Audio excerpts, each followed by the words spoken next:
Good afternoon, everyone, and welcome. My name is Marilyn Shannon, and this is the Breaking Free Show. And I don't know about you, but I just love my music. Every time I hear it, I can't hear it enough. I'm just sitting here like this.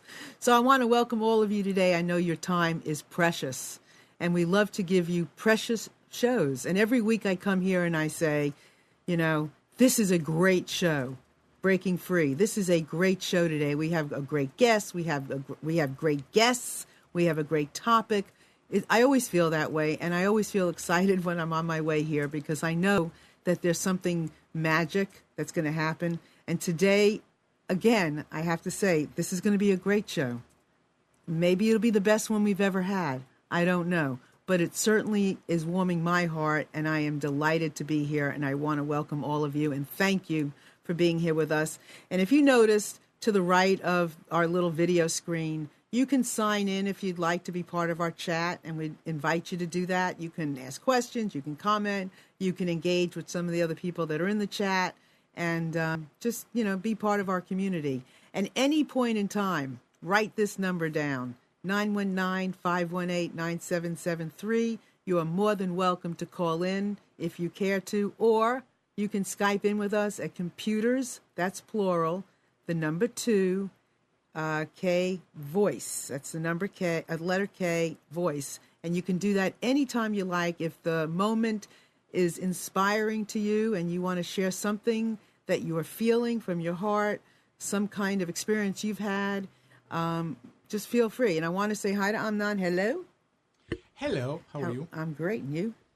Just dandy. Fantastic. Dandy. How's your week? Good. Terrific, actually. So far? So far it's been marvelous, honey, marvelous. And yours is good, too? Oh, yeah. As long as it's sunny outside. Yeah, heck yeah. I mean, I went out yesterday. It was like, there's sun in the sky. Yeah. I don't remember the time I felt that. What is that thing? What is that thing shining down on me? Let me get my glasses. Yeah. So here we go. All right. Today's show, oh my goodness gracious. A dear friend of mine who I respect very much began telling me this story the other day, last week, and I thought, wow, we got to have him on the show because it's one of those kinds of love stories that I love to share. I mean, I am in love with love, and I don't think that there's a better relationship that we can share in Breaking Free than loving someone or something enough that we all can feel it kind of reverberates to the rest of us. And so I'm going to be introducing my guest to you. Her name is Katherine Young, and I'm going to read his name because I can't remember. I know his first name, Frank Camacho, and I hope I pronounced that correctly. And what an interesting story. She, a socialite, married, had kids, was drawn to do some volunteer work in the prison, and he was in prison, and they met. And the story I present to you, Katherine and Frank. Welcome to my show. Thank you. Nice to see you here. It's our pleasure. Hey, Frank. How you doing? Good. Good. Nice to see you. So I'm going to start ladies first. How about that? That's fine. All right. So, Katherine, you are, and I just also want to say that Katherine is 70. What, Katherine? 72. 72. And Frank, you're 50, right? Yes, ma'am. And you are from Guam originally, right? Originally from Guam. From Guam. And Katherine, where are you from originally? South Texas. South Texas. So here we have a Southerner, and we have a man from Guam. We have a socialite, and we have a guy that's been abused and in gangs and finds himself in prison. Okay? This is our story. So go ahead, Katherine. Start with yours. So tell us some things about you. Well, I'm 72 years old, and I was called to visit prison, and I don't say that lightly. And we wrote a book about it. And because I was asked to write a book when I was visiting Frank at different prisons, people would walk up to me and say, I see your face on a book. And I say, well, I look like a lot of people. And then they would say, no, I'm supposed to tell you this because people are supposed to hear your story. I never thought about going to visit prison myself, not in my wildest dreams that I think about going and visiting prison. And it was, I trained with the Quakers, And I thought I would be sent to a women's prison. And instead, they sent me to a men's maximum security prison in Lombok, California. And you were, what were you doing? What were you doing work-wise at the time? Well, I was not working. I was very involved in fundraising, philanthropy. I worked with Casa Pacifica, a child abuse shelter, and I worked on the design committee. I had been a designer for 25 years, ASID. I'd gone to college in design and back to school.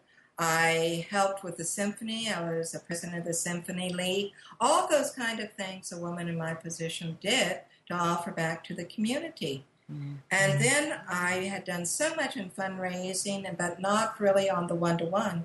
And I thought to myself, it was in my heart, I want to do something on a one-to-one basis. And all of a sudden, I had these things happen to me that said, you're supposed to go visit prison. And that was like, then that was completely different than anything you would have ever thought about. Never occurred to me. And you were married at the time, right? And I was married at the time, and loved my home. But there was this, like, there's got to be more in my life, because I was married to a very wealthy man. Not a bad man, but it just seemed like it was empty.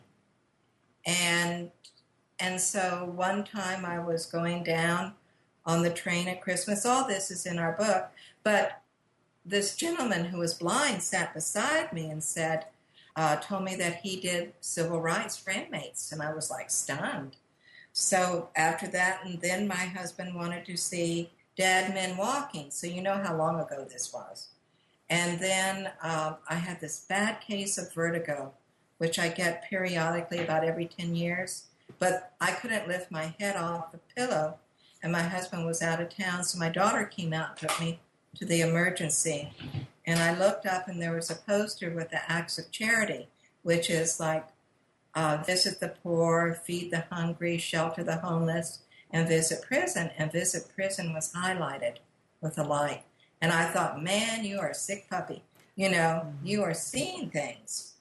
And so it took me about 2 weeks before I could drive, and I went back to church, St. Columbus in Camarillo, and I was sitting there, and then the fellow that was a visiting priest, he was there, and he stood up and said he wanted to invite us to visit prison.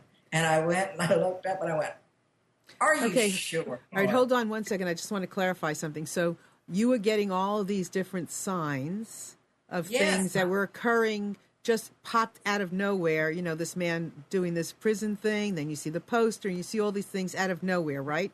You haven't been to the prison yet. No. Okay. In fact, prison, I never thought of that. I mean, I enjoyed Ed Harris and Sean Connery and Nicolas Cage and The Rock, but, you know, I never thought about prisons. I didn't know anybody in prison. And so when I went there, and all these happened within 6 weeks of each other, every 2 weeks, something happened. And then at the end, he said, I invite you to visit prison. And I thought, okay, are you sure? And I watched a VHS. This is how long ago it was. And I thought, yeah, I can chat with somebody. I've asked people for money. I respect everybody.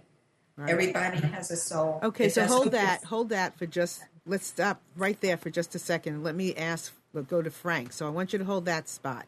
So Frank, you are brought up in Guam, right? Yes. Tell us about your early years. Well, I was born and raised in Guam. My parents divorced when I was a little kid. I was in and out of a foster home. Started to roam the streets at a very, very early age, and learned a lot of just the street survival, and started getting into trouble and hanging out with the wrong crowds. And I didn't know whether it was wrong or right. I was just caught up into the wrong people and ended up going to juvenile youth homes and juvenile homes, and then ended up to going into the big house, which is the penitentiary. I started going to a juvenile home when I was actually 13 years old, and ended up in the penitentiary in Guam, the Guam penitentiary, at the age of 21 or 22 years old. And you got there, and what did you do to get into the big house? I was charged with robberies, numerous of robberies that were happening around Guam, and running around with a bunch of guys robbing stores and everything that I guess that had money. So you were guilty? Yes, I was. You were guilty. Yes. And then how did you go from Guam to the United States? Well, when I had gotten sentenced into Guam, and I was given 30 years, and like I said, I was only 21, 22 years old. I was so bitter with life that gave me 30 years, and I was so out of control in Guam that they couldn't control me. I had no respect for the administration, nor did I have any respect for my fellow inmates. I did almost everything from hand-to-hand combat to... I just didn't have respect for life in general. Yeah. So you, in and out of foster care, and that's why it had led me into coming over to the mainland to serve the remainder of my time, which is I wasn't a federal prisoner at that time. I was a U.S. territorial prisoner from Guam, but being housed in the federal system in the United States. So, Frank, just for robbery, you were given 30 years. Yes, I had 24 counts of armed robbery and possession with deadly weapons. So it was the possession that did it. Yes. Right. Yeah. Yes. And how did you end up going to the United States? What did you do, or did you do anything, or they just decided to move you? I didn't hear that. No, I got into some. I stabbed a correctional officer in Guam numerous times. Me and my co-defendant, and we were housed in the maximum security there until they were ready to let us out into general population, because we were just so young and wild that they were like, well, I don't think we should let these two out, because I seriously think that everything would be out of control here, which it did turn out to be like that. So therefore, the administration could not hold us the way, or contain us the way they wanted to. So they said, well, we'll just send them over to the mainland, which is here in the U.S., because it's a more secure facility to house us than it is in Guam. So, and I mean, there's a lot more to tell, and we're going to go into it. You're not going to hear from me very much, but I'm sitting here and I'm thinking and I know, I mean, here's this young guy ends up doing all these things. That's, looking back now, I'm sure Frank does not see that, I mean, he's so different today than that young boy that was abused and went through all of that in Guam and ended up in the United States like that. He's not that person. So. No, when Frank was little, like one of the foster homes sent him down into septic tanks to clean out the sewage when he was 9. They beat him. They chained him to a tree. He wanted to join the Guamanian Children's Choir, which in Micronesia, the Mariana Islands, is very popular. His whole family can sing. The clan is known as the Singers in Guam. And they didn't allow him when he was 13, going on 14, to join the choir because already he had a reputation. I often wonder what would have happened to him if someone had allowed him to sing with those other children, because he has a beautiful voice. And so he was, he knows what's happening next. He knows I'm going to ask him to sing. Get out his guitar. You know what, honey? You just said you wonder what would have happened if they had let him go to sing. And it's interesting because what happened, if like by allowing you to go in there, was kind of like him being allowed to sing. It's exactly right? That's exactly, wow. So thank you for sharing that, Katherine, because that's that's important. Very important. So I have a question though. When you were in growing up, so when you talk about this family, is this your adopted family or is this your birth family? As foster families, I was in foster homes in and out, and I used to run away from them. So it was just like I never stood in one foster home at all. I was just growing up with other kids that were running the streets as well.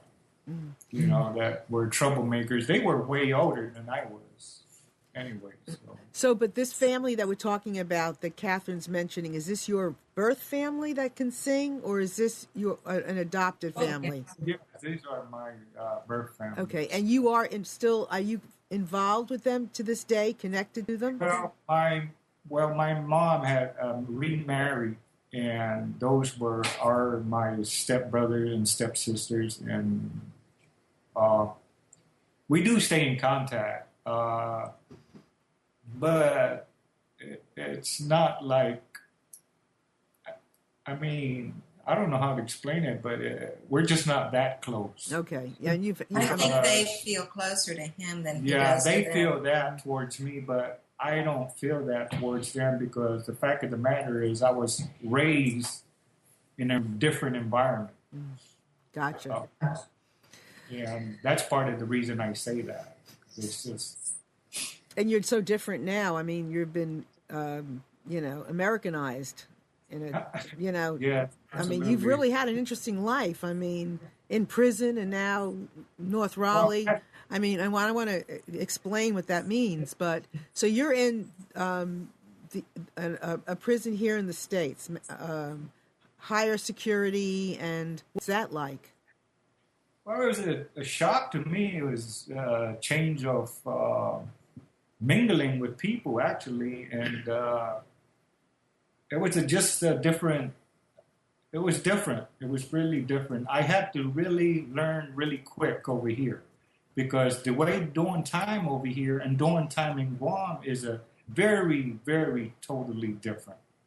And what I mean by that is, in Guam, they're more accepting to you as a family than it is over here. It's like a dog-eat-dog world in the federal system here. You know, you're by yourself, you know. And there are a lot of wolves out there that would try to grab you and, try to turn you into homosexual activities, or, it's just, you have to fend for yourself. Mm-hmm. Now, whether it's right, whether it's wrong, I did what I had to do to survive. So you had to survive differently in the an American, in the States in prison than you did in Guam. I mean, that was a completely wow. Absolutely. Wow. Totally different. Wow. And it shocked me, but then I learned it real quick, and I had to because I wanted to survive. You wanted to survive. Now, whether to survive in the prison is another thing, but I've never, in my wildest dream, thought that I would be back out here with a lovely woman that I consider my pride and joy, and I love her so much. Okay, so now we're going to get to that part, because we can talk about prison ongoing, but the real good story now, we got all this other stuff. We got the fact that Katherine had money and she lived a high life. No reason in the world that she would find herself in prison volunteering. She was doing fundraising and, socialite stuff. She wasn't in the prison. And then you have Frank, who's in the prison. I mean, coming from completely two different worlds. You can't get too different than this.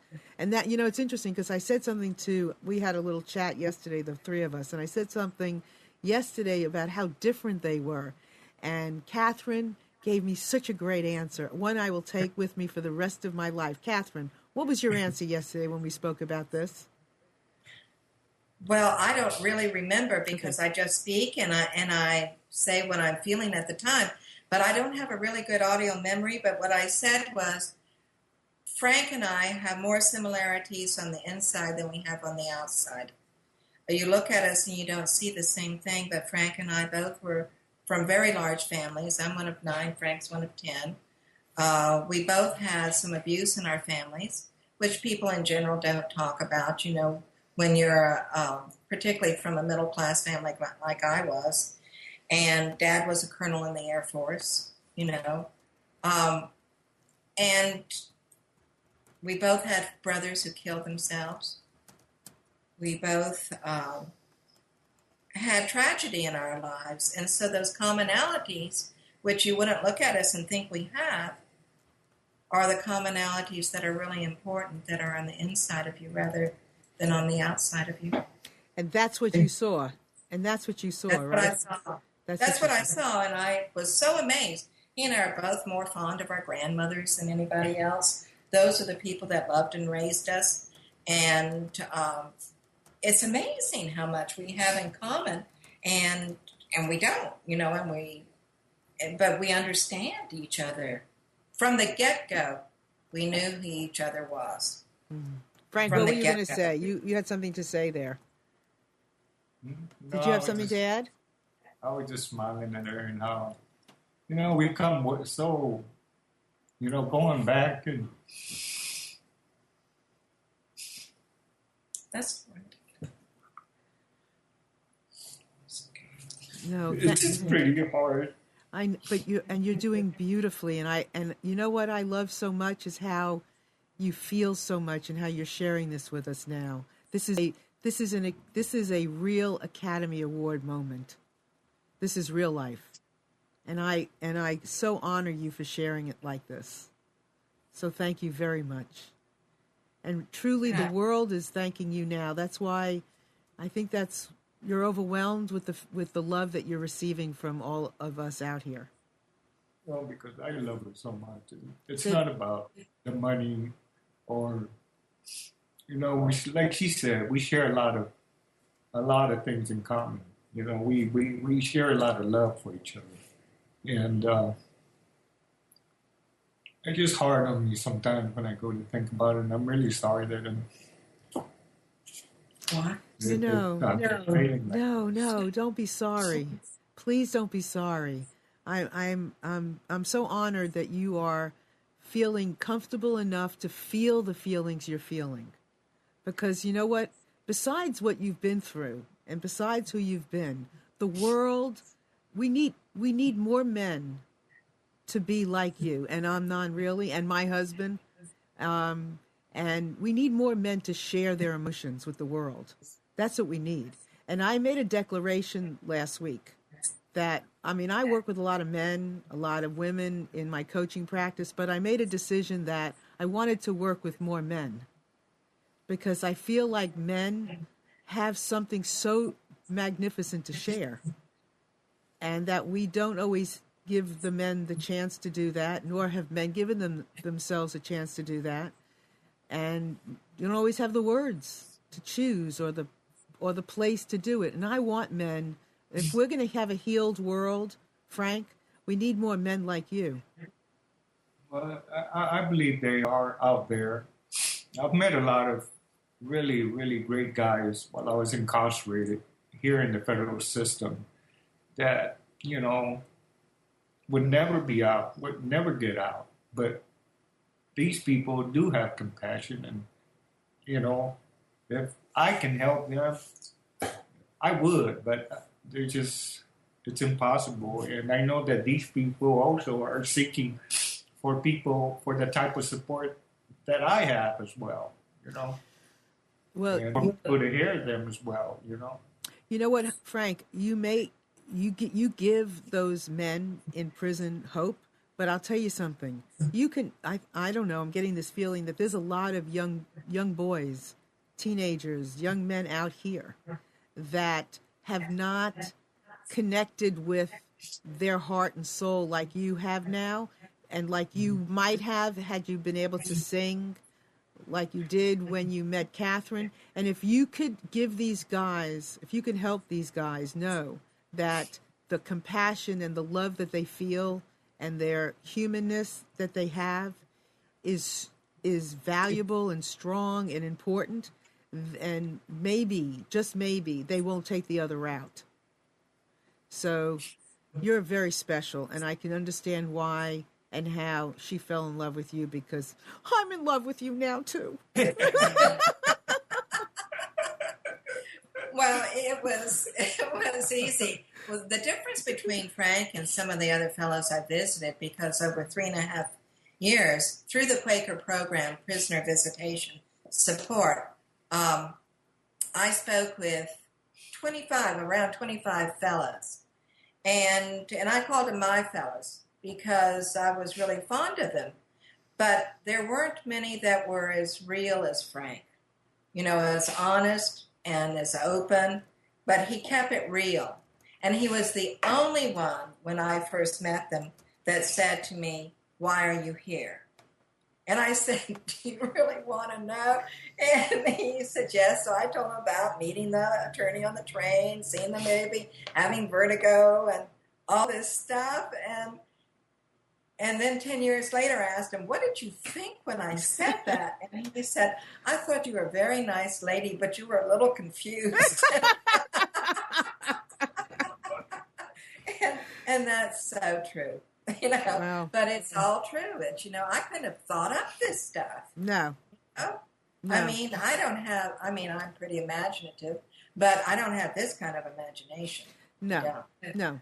No. These kinds of things come from above or to the side, or they come from a divine energy, the universe. Something is transpiring that is way beyond.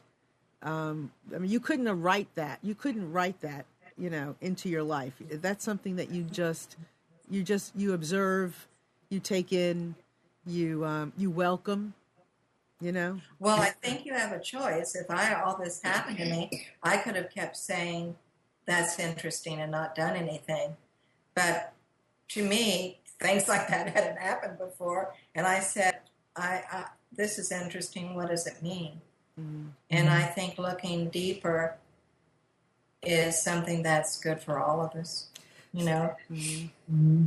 So how did you two start having this relationship that went beyond just visiting? How did that begin? Gosh. It was actually years later. And Frank was transferred, and I was leaving my husband. And Frank called me after about 9 months. I hadn't visited or any of the fellows. And he said, "Will you come and see me? I'm being transferred." And I hadn't seen him for 9 months, 10 months, 11. I didn't keep track of it. I wasn't involved, I didn't know. So we were talking, and I went there, and I told Frank I was leaving my husband, and he said, "Why?" And so I told him why I was leaving, and we talked again, and then he, how guys do, they cross their arms, and they rock back on the back two chair legs, walk back, being manly. And he said to me, "I would give up having children to have you." And I just looked at him, and I said, "How old's your mother?" That's really, I am honored. This is very sweet, but how old's your mother? And he said, "I think she has a few on you." I thought that was pretty good. And I said, "I'll be your friend, and I'll help you wherever." But that was a really good opening thinger. line. And a friend of mine once told me, pay attention to something you've never heard before. That may make it real. And I had to pay a different, deeper level of attention to this person. Right? So what was it that you heard from him that you had never heard before? I think he really saw me. So you heard him really see you. Exactly. A lot of people see what they want to see, or they see the outside, but Frank really saw me. It's very powerful to be truly seen. Yes. Yes. You know? So you were leaving your husband, not for Frank, just because you were leaving your husband. No, another story. Another story. So, Frank, what did you see? What did you see in me, babe? Come on, babe. When I first started, I knew about the program years ago, which is the PBS program. I was told at a young age to, try to be part of it, because these people would sit out there and talk to you and just have conversation with you. And, it'd be something different than hearing all the other things that's going on inside, behind the walls. And I said, oh, really? I don't want to be no part of that. For what? I don't want to be out there and, seeing somebody that I don't even know at all. But then, then years comes and I'm like, okay, so I signed up for the program. And they would ask you, like, would you prefer a male or a female to come and visit you? I said, well, maybe a female. Who knows? Whatever. So I had Katherine come and see me. So wait a minute. So, okay, I want to go back to this a second. First of all, Frank, had you been having anybody visit you before? No whatsoever. My family, actually, we weren't that close at all. So you had nobody like from the outside world visit you in all this time? Yeah. And at this point, you'd been in prison how long? I have been in prison 24 and a half years. Not at that point. Oh, at That's that when point, you got out. yeah. I got out doing 24 and a half years. But during all those years, at the end of my time coming out, I did have one sister come out and see me. Okay. But when But when Katherine started coming, you were in there how long? Oh, I've been in about... How old were you? I was already, 33, 32? I don't know. That was about 32 years. I've been in quite some time. 12 years? Yeah, okay. Something like 12 that. years. So you signed up for this program, and that was the first time Katherine came, right? Yes. And then you asked her to come back after she stopped coming. After we became to know each other as friends and shared a lot of, my backgrounds, her backgrounds, and sat there and just chatted and chatted. I didn't look at her in a sexual way, just to get away. I looked at her as a very good friend, an open-minded person that I could talk to and relate to, because she seems like that person that I wanted to have to talk to. So what kinds of things did you talk about? About families and her backgrounds as her families and, things in general, just family Sometimes things. Just small things. Yeah, just small like things. chasing down Marmalade the cat, Yeah. I mean, homey things that, and things on myself that I did that were really dumb, and joking things that would bring laughter to their lives. One time I remember I wore a blue jacket, and I realized I was dressing very similarly to the guards, the lady guards, and there are lady guards with long fingernails and coiffures. I don't know what they were doing there. I do not know if that is an equal opportunity place, really. But they, I felt badly that I didn't bring other color in their lives because I was a designer and I know how important color is to people. I mean, it is physiologically important. Mm-hmm. And there is color and stimulus deprivation in prison. Mm-hmm. So I made it a rule to dress in bright colors, different colors, and things that they don't ordinarily see. She always came in so beautiful. Really He's prejudiced. And she's so thoughtful, and she was so smart and thoughtful. I always brought a smile to my face when I, because, behind the walls, there's just a lot of tension. There's no room for smiling in there. What are you going to smile about? What is there to smile about at all? Mm-hmm. When somebody's being stabbed or, you see guards running, all over the place and, you're having to worry each and every day inside.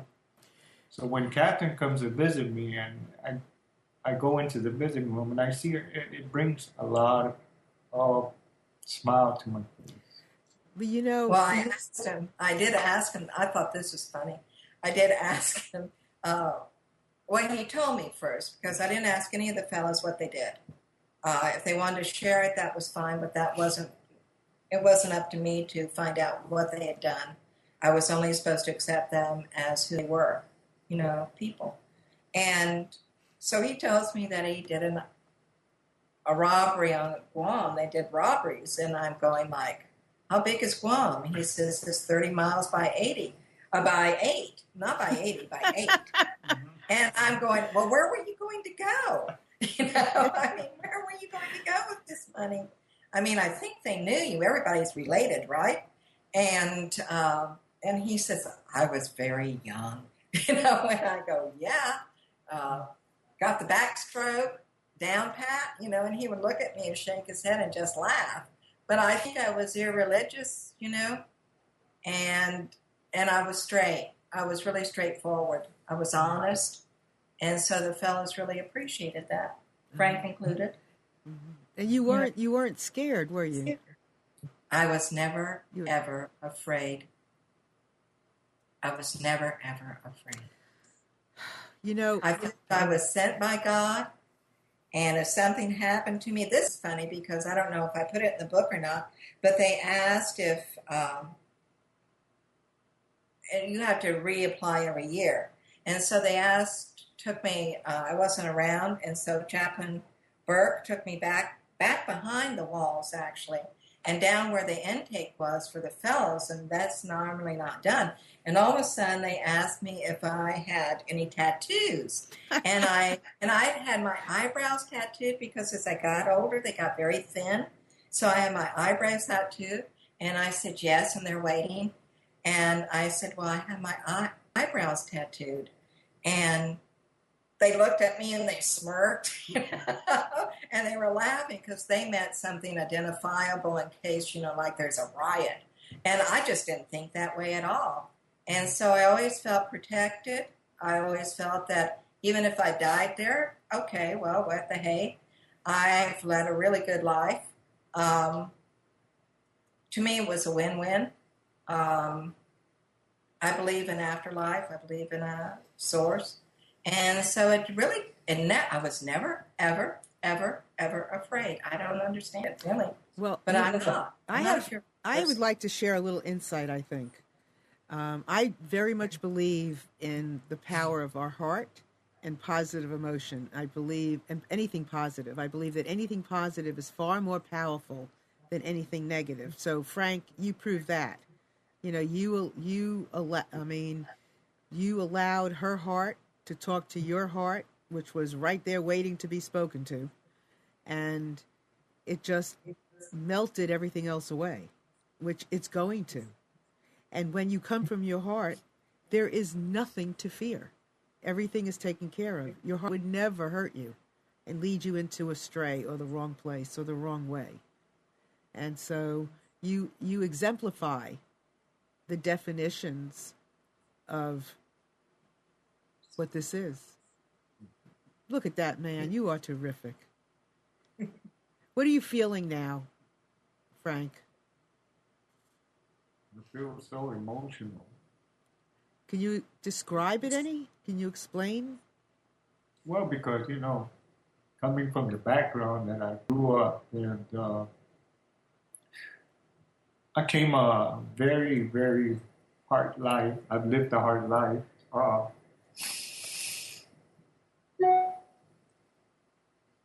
One time I was visiting Frank, and he was telling me about how he hadn't visited the last time with me and apologized to me because he hadn't come out.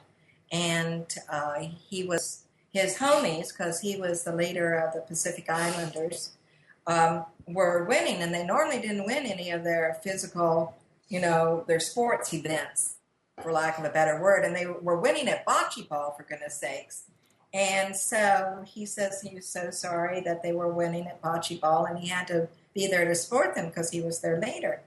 And I said, well, that's really grand. And I said, well, obviously you're a leader. You're a gang leader. And Frank says, no, I'm not. And I said, well, there's a whole bunch of men that follow you, and to me that makes you a gang leader. And I said, have you ever thought, as much trust as they have in you, that you could lead men to good? And well, I tried, my few years while changing in prison, I tried to help my young homeboys that were incarcerated from Guam in the federal system. They're like, there's more to being in trouble in here.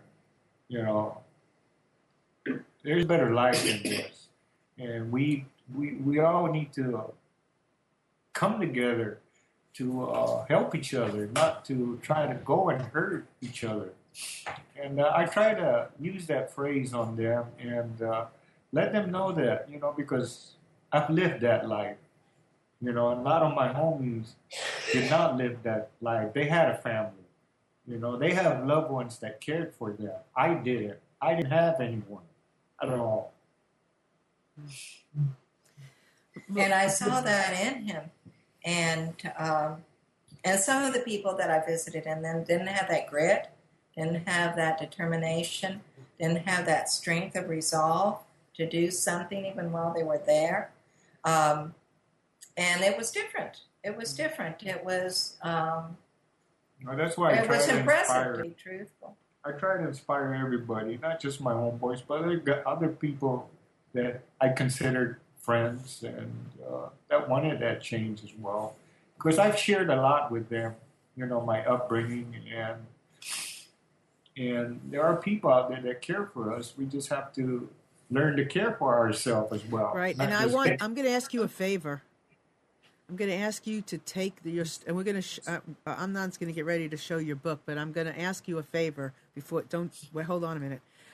You're part of your work, Frank, is in letting the world know, because what you're talking about with your homeboys, that's how it is with everybody. With not everybody, that's how it is with a lot of people. People don't realize what's possible when you really do love somebody, or when you see the sunshine, or you see a beautiful woman walk in with a beautiful jacket who's there to just be nice.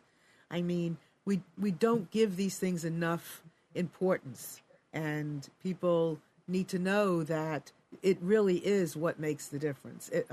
We wouldn't be at war if people got the simple message of how you were brought up, where Katherine came from, where you came from, how you came together, what you've created now. If that could be bottled and shared, just blast it out there, because this is the healing. You exemplify the healing in the world. You are examples of what the world can be like and how it can be. And before Amnon shows you the book, I just want to read a few things that are on here. So get that tissue out, because you're going to start to cry again. So impressed by their story. This is Charlie. Their love and such great insight into the world behind the bars. And then Michelle said, it's amazing, Charlie. It's a great story. Michelle says, I think Frank has many years of emotion inside of him, and it's coming out, and which is a blessing for all of us to see. And Charlie says, it's so true. She's truly touched by Frank. So we want to show your book. Oh, there it is. You want to describe your book a little bit for us, Katherine? Well, it's like I had said to you yesterday. I was asked to do this by visiting in today other people, and I thought, oh, okay. The only way, I never thought I was going to write anything, and it's certainly not. But it's true. Everything in there is true. That's why I had to write it, because hopefully it has my voice, but that people are warmed by it, and they see people behind prison walls with more of a humanity. That they're people. They're people. They're not just thugs. And at times, like Frank had told me, he said I was a real mean thug. But they can change. And this is a book about transcending, going beyond what you were before. And there's humor in it. And there's a great deal of love. But I hope so, because I was told I was supposed to write this. And I thought, who, me? And so I wrote it. And I just hope it reaches where it's supposed to go, so that people know there is hope and change is absolutely possible, right? Right. So I think you were told to live the life you were living, and then I think you were told to write this book. Exactly. Frank, I think you were told to live the life you lived, and I think you were told to live the life you're living now, and I'm telling you to go out there and share this as big as you can and with everybody, and don't change one darn thing about yourself, not one thing, other than just going out there. Don't change your emotion, don't hide it, because that's all part of the experience of gratitude and of this change. I just want to be happy in my life. And I know it was a big struggle, hardship, but I think God has blessed me, Absolutely. Yes. And when you say humanity, that's exactly right. I mean, I feel so hopeful with humanity. There's so much good out here, and so many delicious, delectable stories like yours that we get to shine a light on and share with the world. Well, it's like anyone who's a different color, comes from a different background, they all, whether it's some guy that hopes to have 2 oxen for his family in India, or wants to send someone to Yale, they all want something better. They want something good. Yes. They want something that is meaningful for them. Right. And it's a human yearning. Yes. It's a yearning put there to rise. Oh, yes. And yes. I absolutely. I believe, I so strongly believe that people would do better if they could and when they can. I mean, at any point, just like you, Frank, at any point when something touches you in your knowingness, in the love, in the knowingness, in your humanity, it just changes everything. And in those moments, we connect, we care about each other, we're not going to hurt each other. I mean, it's just magnificent. Frank, would you like hum a few bars of something? Do you feel comfortable doing that? Singing anything Will you? tomorrow? Will you? I really. What about Unchained Melody? No, I mean, it's up to you. I think it would be so fitting and beautiful if you could, but it's okay. I would love to, but I'm just so emotional. Okay. And how about when we do part 2? Would that be good when we do part 2? Part 2? Oh, sure. All right. Well, part 2. So tell me a little bit, Katherine. I know you have children. How did they accept all of this? Well, I'll say that even the men in my family were much more accepting of it, surprisingly enough, than the women. My girls were at first like, Oh, Mom has always been different. My God, she's really gone off the edge. But as they have known Frank,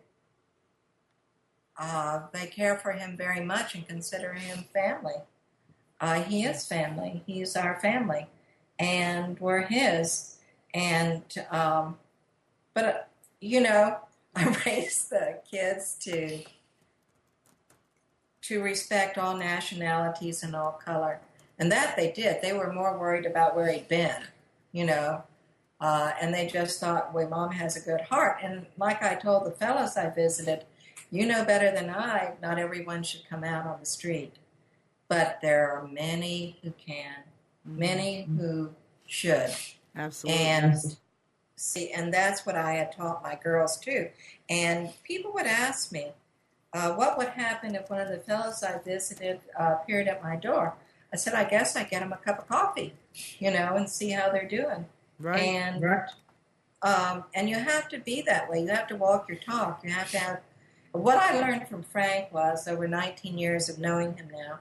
As I learned to have more courage, but you should have sensible courage. You know, I would not instigate adopt a convict for everybody. You know, Right. you know, you ought to get to know someone really well. You know, Right. Well, you know, I told you yesterday that I dated an ex-con, and he had been in the federal big house in Butner, and for possession, and I mean, but I was younger, not too young, but I was younger. I had children at the time. I was divorced, and I didn't see that. I just saw this guy who wanted to make it. I saw a guy who was being turned down right and left for a job because he was an ex-con. You know, I saw a guy who was struggling and just, you know, and that's all I saw. And you know, I have that to look back on, and you know, I carry that in my heart as well. You know, and nobody was thrilled with me back then. I will tell you. Oh, I tell Heck you, no. lots of friends. No, we didn't tell everybody. We kept it a little secret. But you know, I'll say this for my friends that have been accepting. They are my friends. Sure, absolutely. And they are saying, if you love him, that's good enough for us. Yeah. And they have really, but I have to say they have really true hearts too. Yep. Well, I'm going to tell you something. You live in North Raleigh, and as many of you know, I mean, you might be listening to us from all over the world. I also live in not far from Raleigh and Cary, and I'm going to make a point of going out for dinner or something with these two lovely people, with my husband, and my husband and Frank will be sharing the rag because my husband will be crying the whole time, I promise. He will be so touched by listening to them and hearing this story and getting the opportunity to meet the two of you that his tears will be rolling all night, because I'm blessed to be with a man who can cry too, and that's a blessing. And so, where could everybody find your book? On Amazon.com. Just look for my name and Transcending the Razor Wire. It's also on Kindle. And we really hope that people will find the story, that it touches them, that their hearts go out. Absolutely. And I'm going to ask you all to please make sure to post it. You know, I have it on all of my sites. In a couple of days, probably tomorrow, we'll have the show notes from today's show that we'll be posting, and you know, links for getting the book, and Katherine Young and Michelle, who is one of the loves that we have in our chat, has suggested that Frank put together a CD and have it go along with the book. So maybe a CD of love songs, Frank. He sings love songs so well. I know he does. I can only imagine. Down. Yeah, I can only imagine. And so, just a suggestion, and a beautiful one at that, I think. A wonderful, beautiful suggestion. Yeah, a beautiful suggestion to go along with it. So, Nancy, I know you're listening. Is my dear friend and their editor and publicist, and I know she's listening. So, a CD, Nancy, a CD. No pressure. No pressure. All right, Nance, no pressure. No pressure. So I just I love this story. I think it's a model story for so many relationships and so much of what is needed in this world for healing. Both of these individuals individually as well as a couple. So let me ask you, just in closing, in any final words, Katherine, what would you like to share and leave our listeners, viewers, watchers, and all these beautiful people with? Well, I'm a hypnotherapist, and often I tell people to use their minds with their hearts, and that engages wisdom, discernment. And if we use just our minds, we may become too cold. If we just use our hearts, it may be too emotional. But together, using your mind and your heart, you can do really good things. Perfect. That's called balance. That's balance. That's balance. Harmony. Yep. And Frank, what about you? What do you have to say? What would you like to leave with everyone today? I just want to thank everybody for listening. And, Thank you. Just thank you. Yes, and you know what, honey? That I have to say that when you say listening, we have, and you couldn't have said it any better. There was no more to say. Everyone I know out here is listening to you, and truly listening, not just with their ears, but they're listening quietly. They're listening the way listening is meant to be, from the heart. And I thank you for that. And I thank you for being here and doing all of this. And let's see, we have, Michelle, he better get used to being loved by the world. Okay, and that's an interesting perspective because, taking it in. But you'll take it as much as you can, and it won't be too much, because it's never too much. You can't ever take in too much love, and surround yourself. So thank you very, very, very, very much for being here, and I want to thank you all, everyone out here, for sharing this moment, because it just felt like a moment with us. It was a blessing to have you here, and if I can be of any service to anyone. If you have an idea for another show, if you want to just chat with me at all, you can see my name and click up there and write me anytime. I'm more than delighted to share with any one of you. And I want to thank you from the bottom of my heart for taking the time to be here today. And we will be here next week at 1 o'clock Eastern Time with another phenomenal story, of course. And one more thing to you both. Thank you for blessing us, and Amnon has something to say. Next week on the Breaking Free, I'm going to interview a nice girl, Marilyn Shannon, about her past. Now we want to know, because some things a girl just doesn't tell everybody everything. No. But thank you. I'm. You know what? And this is a perfect way for us to segue into ending, is because I will share these things. Because I really feel like I'm not, you might look at me and say, she dated a prisoner or a Harley Davidson person who was only had a bike and didn't have a house. I mean, yes. And that's how we get where we are today, right? And so I love you both very much from my heart. Thank you for being here, and thank you all for being here and sharing today with us. And don't go away, Frank and Katherine. Just stay there. Don't click off when we're over. The rest of you, mwah!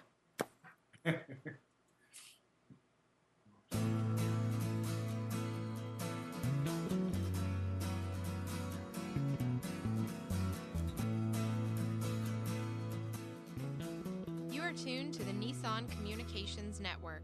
Our weekly lineup of call-in programs includes Computers 2K Now with Amnon Nissan, Health In with Debbie Bruck, Breaking Free with Marilyn Shannon, Lessons of Vietnam with NCVVI members, The Tanya Love Show, Reawaken Your Brilliance with Julie Seibert. And if you tuned in too late, you can always watch each program in its entirety or download an MP3 audio file of it at www.nissancommunications.com. Sponsored by Atomus.com, makers of quality video recorders and converters for professionals. That vidblasterguy.com, CarolinaApparel.com, and DeltaForce.net.